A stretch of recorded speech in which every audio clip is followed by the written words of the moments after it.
The Gypsy King walks away from the sport of boxing on his throne after defeating Dillian Whyte in emphatic fashion in front of 94,000 people with a punch-perfect uppercut to seal his legacy. Knuckleheads, what an incredible performance from the Gypsy King in what could be his very last fight in the sport of boxing.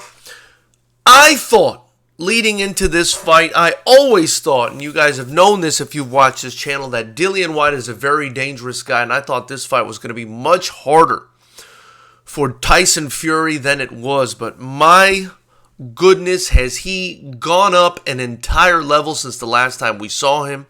He did mention after the fight that in the last Deontay Wilder fight, he was going through a lot, sleeping on the hospital floor for his daughter and didn't have, obviously, the best preparation for that. Maybe that had something to do with the way he looked in the last Deontay Wilder fight.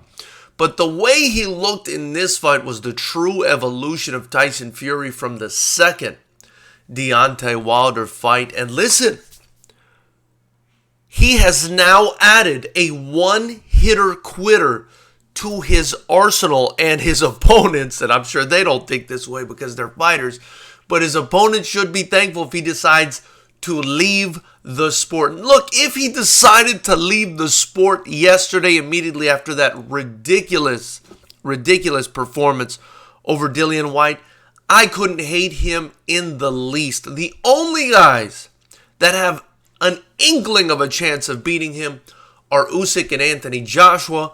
I actually don't think Anthony Joshua has a chance of beating Tyson Fury, to be honest with you guys. I think maybe Usyk would, but even then, that would be a very tall task, a 6'9" tall task for Usyk. And I don't see the point of him sticking around unless it's one more big payday fight versus the winner of those two guys. I think, again, he doesn't need to stick around. But I'm not sure what's going to happen. You know, I would imagine it's just too big of a fight. It's just too big of a juicy steak dangling in front of him for him not to fight the winner of Anthony Joshua versus Alexander Usyk. I think if Joshua wins, which I don't know if that's going to happen. I kind of doubt it at this point. But I think if Joshua wins, man, they can double the 94,000 they did last night if it's Fury versus Joshua. And I think that's stylistically a very, very good matchup for Tyson Fury.